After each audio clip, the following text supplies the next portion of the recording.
episode 63 of Late Night Linux, recorded on the 13th of May 2019. I'm Joe, and with me are Graham. Hello. And Phelan. Good evening. And no Will, because he's off at some work thing, but oh well, I'll have to just soldier on without him. It's been about a month, well, exactly a month, I think, since we did a proper episode, so I thought we'd do a news catch-up. There's been a lot going on. Let's start with the inevitable then, Phelan. What's been going on in KDE land? Oh, you know, you've missed it.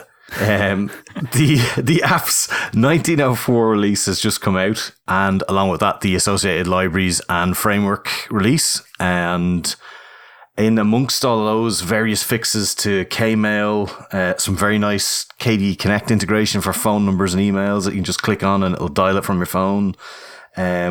Fixes to Akinadi, which I am very grateful because my Kmail broke for about 2 weeks due to one of the point releases messing something up. And that was bloody annoying for a long time. So that got fixed. They have grammar tools now. So fuck you, Grammarly. You can shove your ads up your arse. Fucking ruining my YouTube experience at every single moment. And the KDE Live 19 version that has about 60% of it changed came out as well. Yeah, that's really nice. It's I used it a couple of weeks ago. Well, actually, it was one of the beta releases before 1904 was released, and it already felt great. I mean, they've changed a lot. Things like the audio separated from the video timeline, which will affect people's workflow briefly, but they're making such great progress, and it obviously was needed, you know, like KDE3 to KDE4. Let's not go there. With that, though, funnily enough, within the last 2 weeks, there's actually been a 0.1 release of that as well, so they've even updated it further, so even more bug fixes. Yeah, it seems to be like one of those applications that's reaching a critical mass, you know, like Critter. You know, Critter kind of hit a certain point where lots of people cross-platform started to use it and it became huge. And, you know, it feels like KDE Live's getting to that point. Yeah, I think the next time I have to do some video editing, I might check it out because I've traditionally used OpenShot, which is a bit limited and a bit Fisher Price. And I hear great things about KDE Live. I'm not thrilled about pulling down all of the KDE dependencies, but I don't know, I've got enough bandwidth and disk, so yeah, I think I will give it a go. Given that you don't use a proper desktop, your PC's generally doing nothing most of the time anyway, so now it can finally have the ability to do things. Yeah. Is this the point where I boast about my 350 megabit per second internet now? Shut up. Well, there has to be some kind of positive trade-off for living in London. Yes, indeed. Yeah, I might be dead from all the pollution, but at least I'll have really fast internet. And the knife crime, the rampant knife crime. Indeed. So what's this about other KDE stuff then?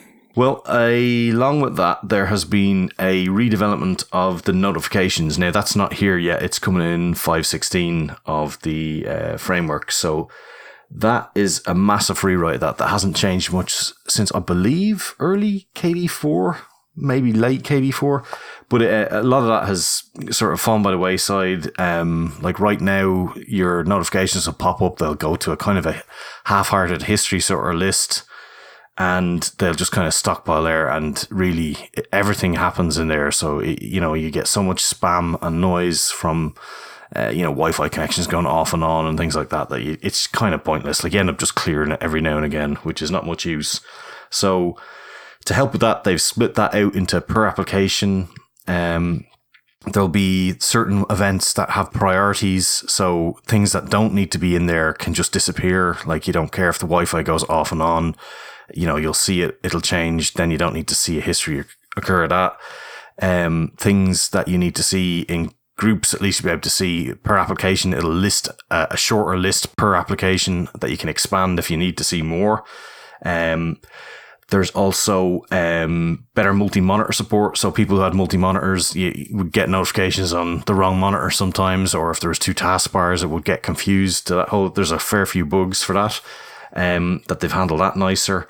And there's a really good do not disturb feature where you can set certain applications or general events for a time period to not annoy you. So if you're doing a presentation or recording or something like that. The preview of the notification history looks really useful. It does. One of the features I actually quite like in macOS is where you can slide in from the right-hand side of the screen and actually see kind of an underlayer of notifications. And I could see that notification history fitting really well with something like that. A gesture to bring it in from the side and then hide it again. Yeah. And Academy 2019 is going to be in Milan in September. I bet that'll be nice over there that time of year. Yeah, I wouldn't mind slumming over to that. And the call for papers is in by the 31st of May. And also along with that is the Linux App Summit, which is unfortunately LAS, which I don't think is related somehow. But that is where Gnome and KDE are going to get together and try and develop the ecosystem together and make it all better. And it's going to be great. This has previously been called the Libre Application Summit, I think. And now they changed it to Linux App Summit. It's all a bit confusing with the branding. But that said, it is good to see GNOME and KDE coming together and trying to get some standards working so that we don't have this problem. I know you don't like to cross the streams with GTK and Qt stuff, but most normal people just don't give a shit and just install whatever they want. Well, that's because they're wrong. But anyway, continue. Bring back the desktop wars, I say. None of that nonsense. It'd be good if we can have some more standards and stuff. So, yeah, because it was very GNOME focused, I think, before, or at least GTK focused. So having the KDE folks going over there as well would be good. Do we know when this is happening then? Well, they don't know yet. I think if you want to put in a proposal, it's by actually Wednesday this week. And there's a couple of other dates, but the 19th of June is when they're apparently going to have the announcement.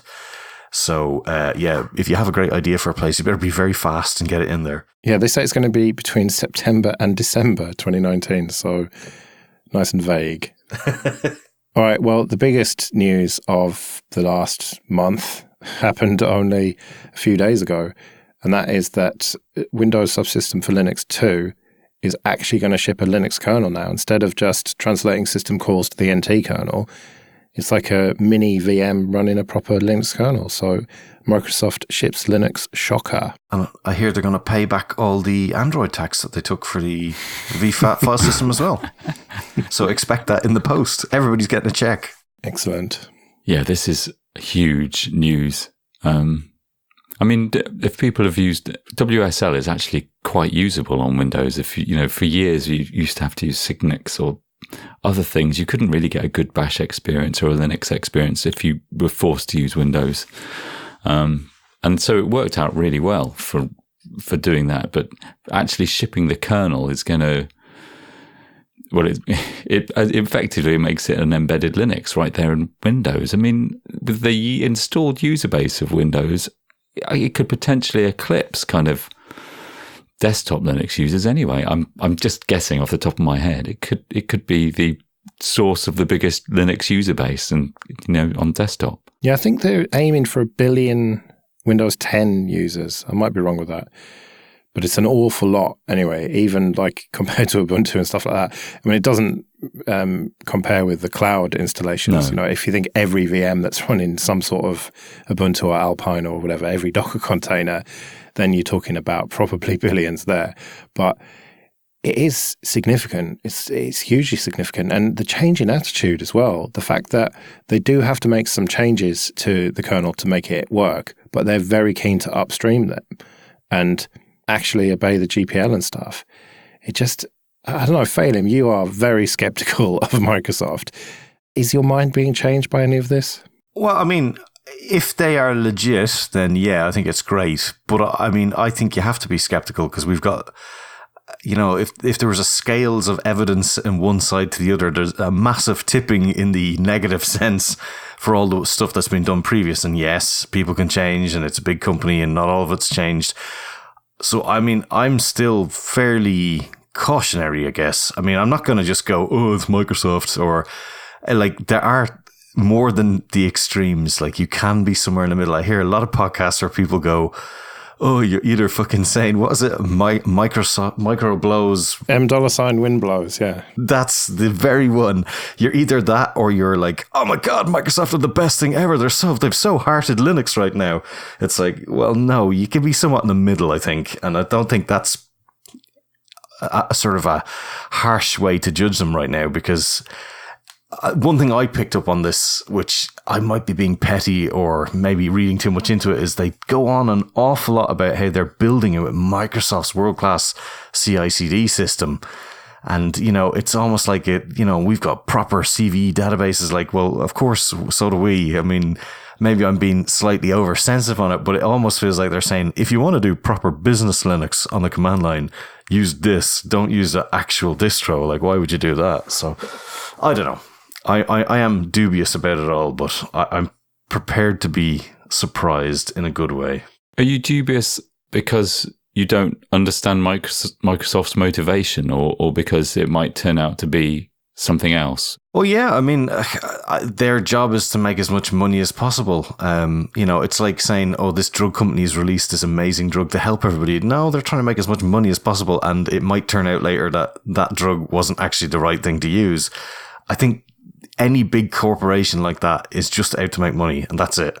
Yes, along the way, they can help people, they can do things the right way, but it's a big shift, and I am very skeptical that there's nothing, they're smarter about business than me. So if I can't see something, it doesn't mean that it's not there. It just means that they've thought of something really crafty, and that's how they're going to make money. And if that happens to be using Linux everywhere and it's just going to be great and go along that way, then okay, fair enough. Well, the way I see it, their motivations are pretty transparent. They just want to drive as much Azure use as possible, and they want as many devs and sysadmin types using Windows as possible. And so they're giving them the tools that they need, which is like proper Linux tools on Windows. It just seems to be a very straightforward motivation. Yeah, but play that out, though, and you get to the point where you have to kind of give even more away for free because, well, people go, well, hang on, I now use this fully functioning system all in bash scripts, etc. I don't need the desktop environment because I don't use it anymore. I've even got to the point where I'm using Vim in a fucking Windows terminal, and I'm editing my code that way and I'm pushing it to our Linux build system. Why am I doing all this on a Windows box? What am I paying that extra license fee for? Well, that's the next step, isn't it? Presumably that they're just not going to charge you for Windows anymore. Yeah, but then a lot of stuff kind of goes away. Like you can, I mean, they tie people in through Office 365 and the likes of that. I mean, you can say tie in, whatever, but I mean, okay, it's email and documents. You can get them in and out, whatever. And oh yeah, they're all open standards. But to get a business to change their mind on what they're going to use as their supplier is a difficult task. And a lot of people get entrenched quite easily in that setup because, well, what are you going to do? You're hardly going to go with your own thing, are you? Because that's a lot of work and a lot of risk. And people like to have, quite rightly, a way to have someone else take that risk away from them because otherwise it's their job. So, you'd be reluctant to change on a lot of things like that. So if Microsoft can get in to be the Linux distro, and then they're in quite a powerful position there. So I think it's nefarious somewhat, but I don't know. I've nothing to back it up, so it would just me being bitter grapes at this time. Because they've also open sourced their command, cmd.exe, whatever, their shitty command line, and also made a proper terminal that you can use on Windows now. Yeah, I cannot believe this. Like, how people who do Windows stuff put up with what they had for so long, I don't know. Because, like, even copy and paste out of that thing was a fucking nightmare, like. But it's a tabbed terminal. Okay, great. How long have we had that for? Yeah, but that's the point, isn't it? That now they're catching up. It's not some great innovation, this terminal. It's just now you have a tool on Windows that is fairly similar to the tools that we already have on Linux. I probably wouldn't have been highlighting it in a flashy video about how I was just about getting up to, what, 1995? Yeah. But it does show to me that they're serious about Linux because it's a big moneymaker for them. Because they want to compete with AWS, they want to drive people to Azure, and they want to get all that infrastructure on there. That shouldn't necessarily be a good thing, though, because that's trying to almost become a monoculture. Like I would prefer that we have 10 sort of good suppliers of things rather than the 3 we're going to end up with. We're going to end up with Microsoft, Google, and Amazon, realistically. And yes, Red Hat, IBM, maybe. I don't know. It depends on how that goes for them. But I mean, that's not a great sort of market to be in. I mean, that's quite chokehold over the whole thing. Well, I know we're sponsored by them, but DigitalOcean are doing pretty well as well. They're growing massively and, have a slightly different approach maybe, but they are essentially a cloud provider. I don't think that we're going to end up with just the three. I think there'll be maybe the three big ones. And really, it's not even three big ones, is it? It's AWS and the rest, really. Yeah, but look what they're doing. You have AWS, which is competing against all the open source projects. Those are now changing their license to restrict that because they've suddenly realized that, shit, we don't actually want to be open. We want to be somewhat locking you into our support model, and if you're not going to do that, then we're fucked. So I didn't think about that one properly. And then you have the likes of Microsoft, which is in one of our other stories picking up the Apache Software Foundation. So you've got GitHub and Apache Software Foundation have merged into a Microsoft conglomerate, and then you have Amazon kind of mucking with all the other systems. It's kind of getting to be, I don't know, lines are getting drawn around the place, and I don't know necessarily whether it's a good thing. I think it'll be potentially 1 billion new eyes on open source software.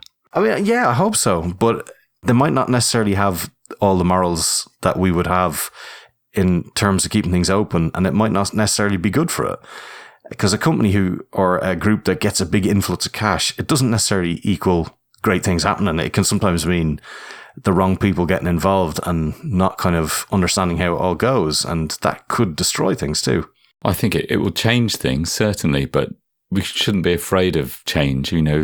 Otherwise we're just going to get left behind. We can't kind of become an anachronism and not adapt to the way that things are changing. And Microsoft's embracing Linux in at a time when it previously, was the inverse of that. Yeah, and the question is the extinguish ever going to happen? Well, fucking of course not. So, I don't know. Stop worrying, it'll be fine. Uh-huh. Well, I mean, we don't know. And I appreciate, what you're saying. But I guess my instinct is that the net benefit, there's a net benefit to this, and it's a real turnaround. Yeah, we've won, man. That's what it boils down to. We've won. Oh, don't celebrate too early. Trojan horse. Okay, this episode is sponsored by DigitalOcean. Go to do.co/LNL and you'll get $100 credit with 60 days to use it. DigitalOcean offers VMs, or droplets as they call them, in data centers all around the world with really fast networking and really fast SSDs. And they offer several distros: Ubuntu, Fedora, Debian, CentOS, and even FreeBSD, and some container distros. Or if you don't want to use one of those, you can use your own custom image. And you can build up from a base distro, or you can just go for a one-click app like WordPress, Discourse, GitLab, and tons of others. I've mentioned their managed Postgres databases before, but now it's production ready and generally available. And don't forget, if you need a bit more storage, you can add either block storage or object storage to your droplets really easily. Another great feature they have is Teams, so you can all work on droplets together without having to share any account passwords or anything. And my favorite feature has to be the backups. You just set it and forget it. And I have utilized that before when I did an upgrade without really thinking about it, and it went wrong and I needed to quickly roll back, and it was an absolute lifesaver. These droplets start from $5 a month, but you can scale them up to exactly what you need. So go to do.co/LNL and get your $100 credit to get started. That's do.co/LNL. So the other big news is Red Hat Enterprise Linux 8 has been released, and they've changed their logo as well, which is probably more interesting, to be honest. But I don't know, is there anything particularly interesting about the RHEL 8 release? It does feel like hugely more modern than 7, doesn't it? It feels like things have changed an awful lot in the meantime between those two releases, and now they're actually, they've got a modern approach to things. Yeah, I mean, it looks like they've sort of realized that the core being so stable was really killing them, because the likes of Debian and Ubuntu were really taking all that sort of hosting market, and because they were able to update packages in a much more reliable cadence and stuff. So it's been quite interesting to see some of the modular designs that they've got, where you can get a set of container images that are pre-built for a particular function. Like there's a Node.js 8.1, PHP 7.2, Python 2.7, Python 3.6 ready to go, and it can interact with the with a standard sort of generic container host, or it can, if it's a Red Hat host, it can customize that and get extra features. They've got some good documentation that they've released to show various how-to guides on setting up various things with Red Hat 8. And yeah, I mean, it looks interesting. I mean, I probably a while before I get to touch it because everything I have will be 6 and 7 that I've used. So I'll have to fire it up in a VM somewhere, I think. And what about these application streams or app stream? It allows you to run different versions concurrently. So older versions of PHP or whatever at the same time. It's kind of solving the same problem that Snaps aims to solve, but obviously Red Hat has to do it their own way. They did this before in Fedora. They called it modularity, but it's just the same thing, really, just rebadged for the enterprise.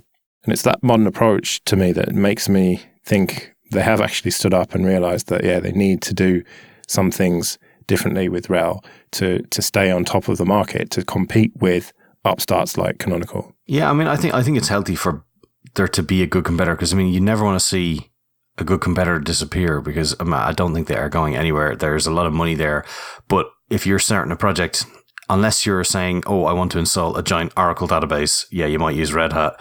But if you're going to set up a website, that wasn't what you would use, because the things were just too out of date. So if they're picking up that, it'll probably help Canonical up their game as much as anything else. So I mean, yeah, it's healthy, it's good. And okay, let's talk about the logo then. Oh, yeah. Rip in peace, Shadowman. I think that their new logo is all right. It's just a hat now and doesn't have some shady, scary-looking dude. I have no problem with it. I don't know why people... It's funny, people have been analysing the hat, saying, oh, it's not a proper fedora. It's got different folds, and who gives a fuck, man? It's a red hat. It reminded me of Top Gear, because I remember when they slagged off Ford, because they said at some Ford car focus group, they came up with the Ford Ka and the Ford Focus. And they kind of went from a man in a red hat to a red hat. Talk about excitement there. And if you look back at the various ones they've had over the years, it's like, oh, I think we'll have a font change. And yeah, that'll do us for the next 20 years. And let's see how we go. But just as long as it's not that first one, because that looked brutal. This ridiculous red top hat. It looks like the Mad Hat cat fella, whatever it is, eating green bacon and ham or whatever the fuck it is. Some American thing anyway. It looked like him. Well, at least it says Red Hat now and not Red Hat, which is kind of what it said before. And the brand was a bit confused and stuff. So, no, I like it. I think it's modern and clean and good design and a good move for them. So Shuttleworth has been talking up the desktop and pretending to be surprised that the desktop is doing better than people thought. This reeks of just trying to look good for the IPO or sale to me. It's very cynical. Well, I don't know. I mean, him pretending to be surprised that the desktop's doing well. I mean, do we really believe him that he's surprised? Well, I mean, they did get rid of an awful lot of people that were involved with desktop. I mean, obviously it wasn't canned, but it did seem like if you look a year ago, things didn't look too good if you happen to be doing desktop Ubuntu work. There's a lot of fear of people saying, oh, Jesus, all dead now. But that's obviously picked up. I do think that the headline on this is a bit clickbaity. I think I saw the interview and it kind of came up as an aside to some of the questions that were being asked, rather than it being, it's been pulled out maybe of the wider context of what the discussion was about to say, this is what Mark Shuttleworth is saying, at least from my memory of the discussion. But either way, it's good. It's good for our pal Will, that his department is actually making him some money. And so, hopefully he's got some job security there. Yeah. It is, of course, it's great. I mean, for so many years we've put up with stories of, the desktop failing and or the year of the desktop and all those kind of jokes. So we've just become kind of used to the idea that nobody knows there's a Linux desktop. Yeah, but when Shuttleworth reined it in a bit and, stopped spending loads of money on Unity and the phone and all that and just went for GNOME, I think that was a good strategy overall. I mean, GNOME, I think, is a fucking car crash and I hate it, but yeah, I think in terms of an enterprise desktop, you could do worse. And it's, it's relatively low overhead for them and just makes them more serious in a way, rather than like, what's this, your own thing? And like, you're trying to do this whole Unity 8 business and all that. Like now it's just, okay, it's not differentiated massively from RHEL or SUSE, but it's kind of a bit more like being at the big boys table. Obviously, they should just use KDE, though.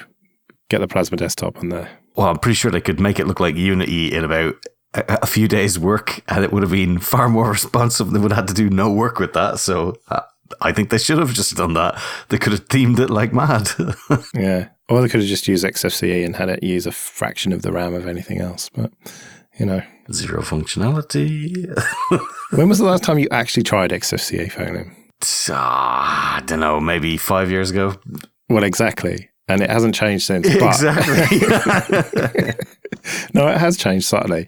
And I've been going around converting people left, right, and center because when they actually try XFCE, they realize, fuck me, this is actually really fast. And Joe's right. Take your fucking snake oil somewhere else. Look, man, just try it out for just a few days. No deal. Stick it on an old laptop and you'll realize that, and fuck it out the window. Problem solved. No, it's like having a new laptop, honestly. Is that your special voice for convincing people? Yeah, it is. Yeah. It's my salesman voice. Yeah. You need to come home with me. Exactly. Have you tried XFCE? It's actually very fast. I've got XFCE running at home. Would you like to see my XFCE laptop? Anyway, let's swiftly move on. So Nextcloud is using it's become self-aware, as you say in this doc, Phelim. Yeah, remember this date. It's written this press release. Get some sense on this, Graham.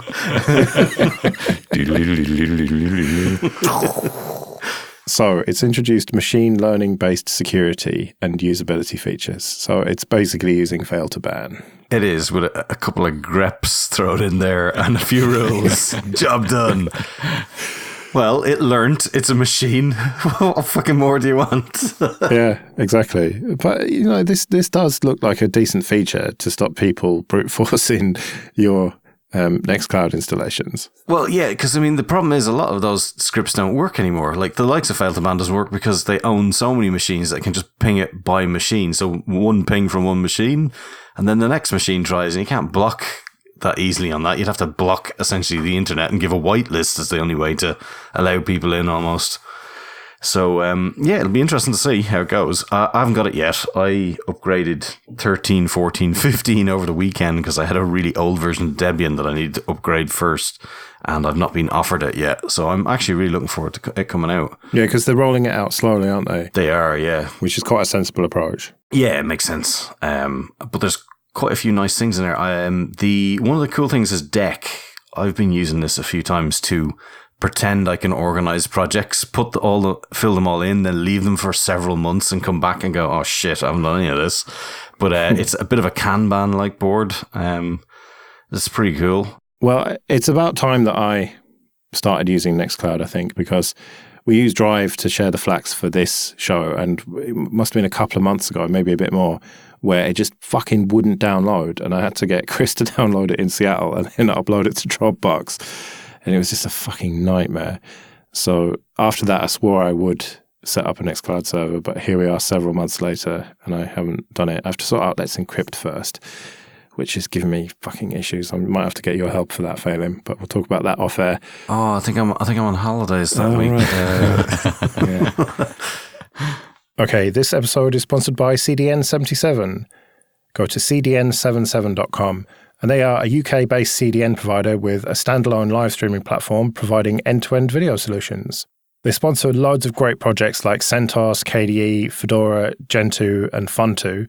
And one of their standout clients is the European Space Agency, who use CDN77 to deliver Hubble images all around the world.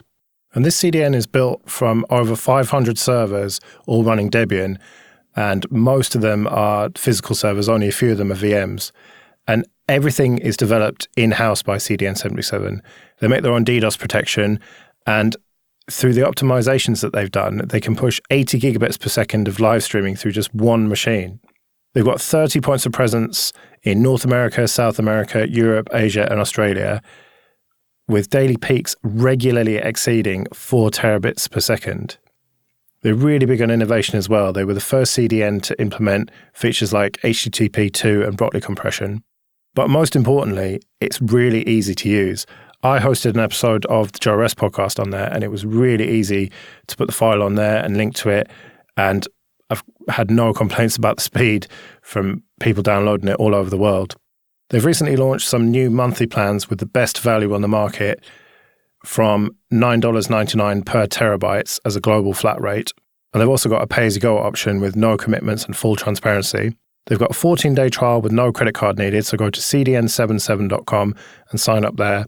And once you've done your free trial and you're ready to go for the paid option, then mention Late Night Linux to the sales or tech support team, and you get an extra first payment bonus. So, for example, if you topped up $1,000, you'd get an extra $400 on top of that. So go to cdn77.com, sign up, and start delivering new content.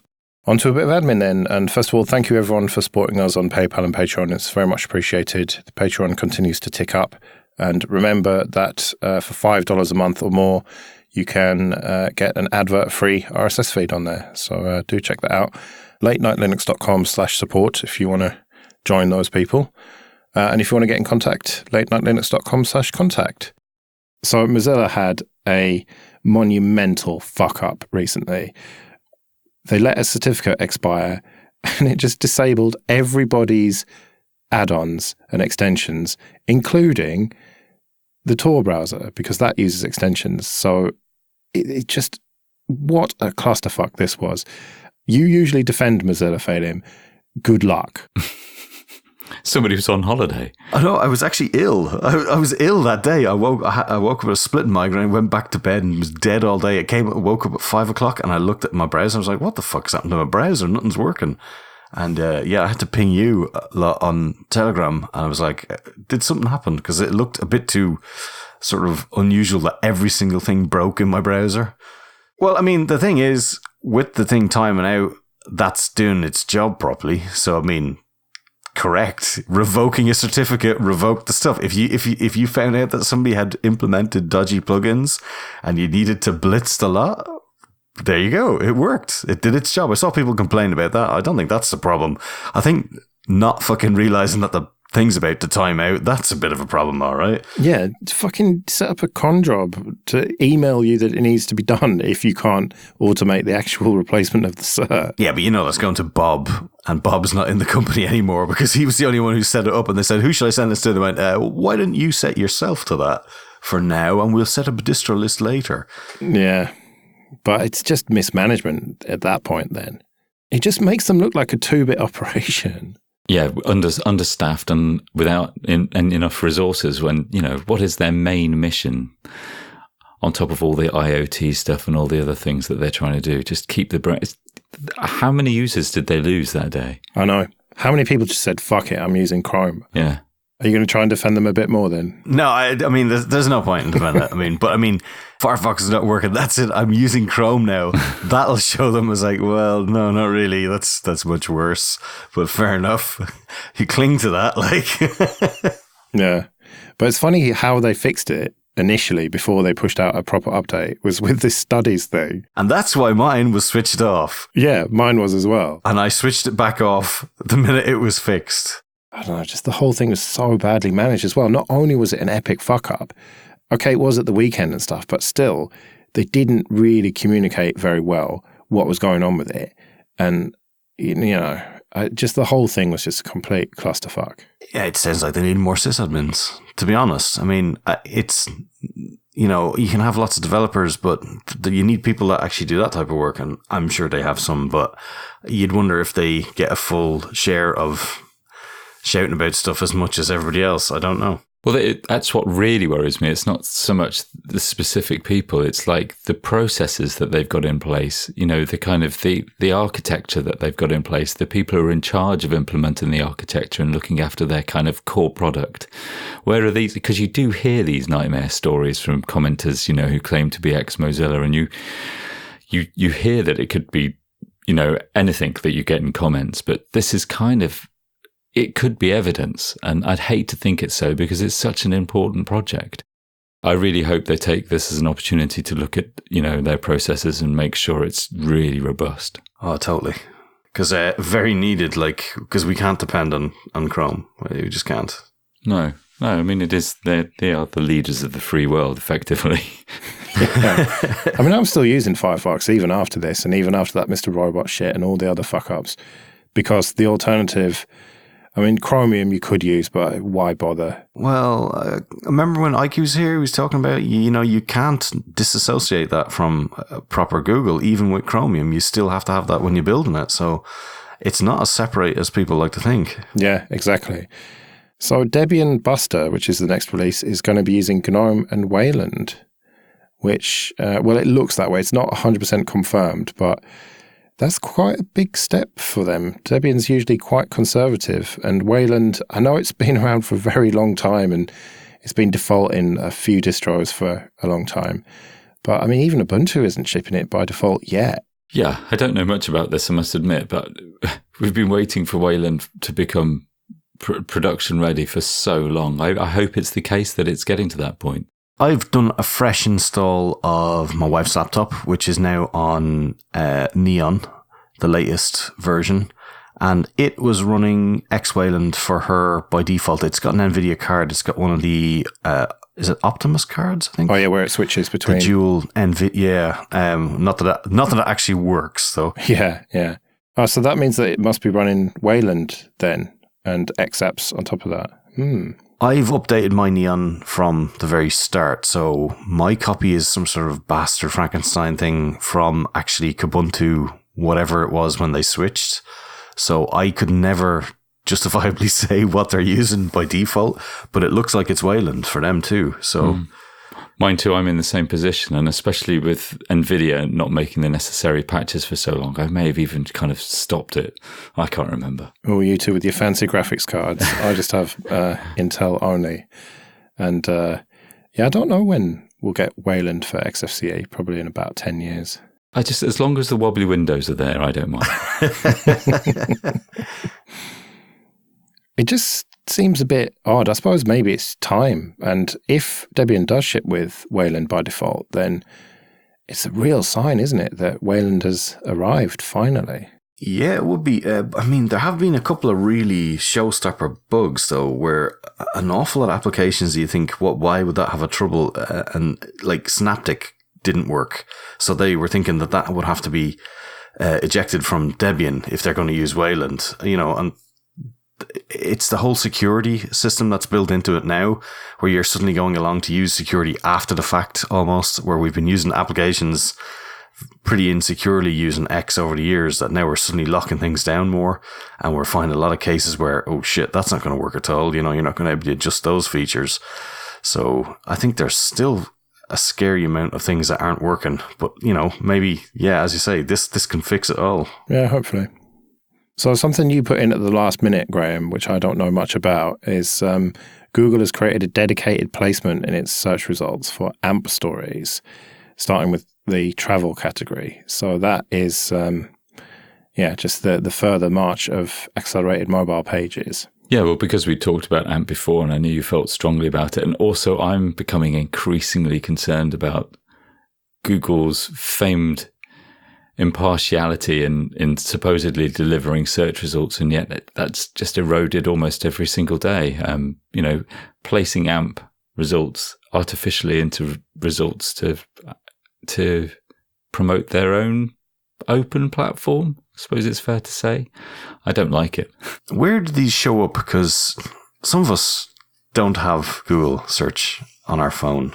Well, you're not going to see it then, are you? It's the bottom line. And so is it an application that runs on the phone that forces you through it? Or is it just using Google search engine? Or no, just in the browser on the phone. If you search for whatever, then you'll get the AMP results. And the thing that's really annoying about this is AMP is actually really good. It's so fast and just loads instantly. And it would be good if it was a proper open standard and if people just made their websites work like that, but without it being locked into Google. I mean, it's not locked into Google, but a lot of people host their AMP site on Google servers, which makes me feel very uncomfortable. When I look and you read in an article about something, and then you try and copy the URL and you realize, shit, this is like google.com, /whatever/AMP, and then the URL of the page that you're actually going to, which means that obviously Google has all of the metrics about what you're reading. And it's obvious why they want them. Yeah.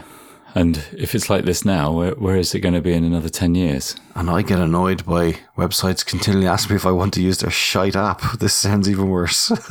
Yeah, it's not, though. The user experience is really good, and that's what worries me about it. So, yeah, further march of that is just not what we want to see, really. It'd be nice if they could hand it over to a foundation that was actually vendor neutral and would maintain it properly. Well, they have started a foundation and they do want it to be vendor neutral in theory, but that is taking a bit of time. Hopefully that is going to happen. As they own 29 of the 30 board seats. The other one is a guy who used to work there. The Google Foundation. So this other one then is the end of works with Nest. Could be trouble for smart homes. I know nothing about home automation and stuff, so fill me in. So I am quite into it. So Nest was an independent company. They're most well known for their thermostats that you can control from your phone, that kind of intelligently guess when you're going to be back home so they can turn the heating on or the air conditioning on. They also do webcams, security cameras. And Nest was bought by Google. So for the last, I don't know exactly when, but for the last couple of years, it's been run under the kind of umbrella organization of Google. But so all of this was done via Nest's infrastructure, its cloud. But one of the redeeming factors about it was that anybody, and I've done it, you can get an API key and you can easily script your own solutions. You can get all of the data out of those devices. You can see how much fuel you're using. You can see when you use it. You can automate all the timing yourself and kind of re-engineer what's being done.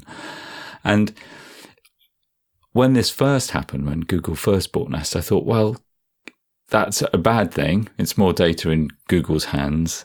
It's more of a monoculture, but surely they wouldn't be stupid enough to, lock it down. And this to me is like a red flag, because sure enough, they're closing down what they call Works with Nest, which is as much as I can see it will mean that I can no longer get an API key to be able to make my own calls to get my own data in a way that is useful to me, and it basically closes the platform down. And Nest is a big thing, and it's something that they'll no doubt push increasingly through their own Google Assistant. It means it might not work with if this, then that. It might not work with Alexa. It's just another symptom, perhaps, in Google's ongoing direction. The only thing I know about Nest is that Google have adopted that brand because the Google brand is so toxic at this point in terms of privacy and stuff that now they're starting to call their devices, starting to brand them with Nest instead of Google. Yeah. And I imagine they're not cheap either. So, you're probably not going to change every light switch in your house readily. Well, no, the thermostats are expensive because that's what I've got. They're a couple of £100 and it involves wiring into your actual heating. Oh, I hear that's definitely safe, so you should be fine. It is really useful. I mean, it's just such a pity, and I've said this before, if there was an internet of LAN thing, I would be all over it, but there just isn't. I'd just love to be able to keep this stuff self-contained. Yeah. Yeah, exactly. If I could keep it all on my LAN, then I'd be interested, but it's just not possible, is it, at the moment? Or it's very difficult, at least. Yeah. There was actually a talk at Linux Fest Northwest by Alex, who I know, he works for Red Hat, but and he's like really into running all this stuff yourself, self-hosting and everything, but there are some key components that just aren't anywhere near as good, and it sounds like this is really bad news for self-hosting, because presumably there was quite a lot of free software that could interact with those APIs and everything, whereas now you just lock down to their proprietary apps. Yeah, exactly. And it was actually very easy to work with. I memean, even if the software didn't support it, that you could easily add it.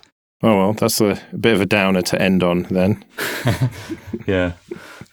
I'd love it. I mean, maybe it takes, to end maybe on a bit of a positive, maybe it takes something like this for somebody to finally look at their Nest devices and say, right, I'm going to do something about this. Let's not upgrade the firmware on it. I'm going to subvert it. I'm going to lock it down to my own LAN, and this is the solution, and it's the beginning of something. Yeah, and we'll all be using Minecraft, and then we'll wake up and have our Weetabix. Right, well, I suppose with that, then we better get out of here. Hopefully, full house next time. And I've got a really exciting thing to talk about, hopefully, if I can get my ass in gear and get it done. But I won't tease it too much. So until then, I've been Joe. I've been Graham. And I've been Phelim. See you later.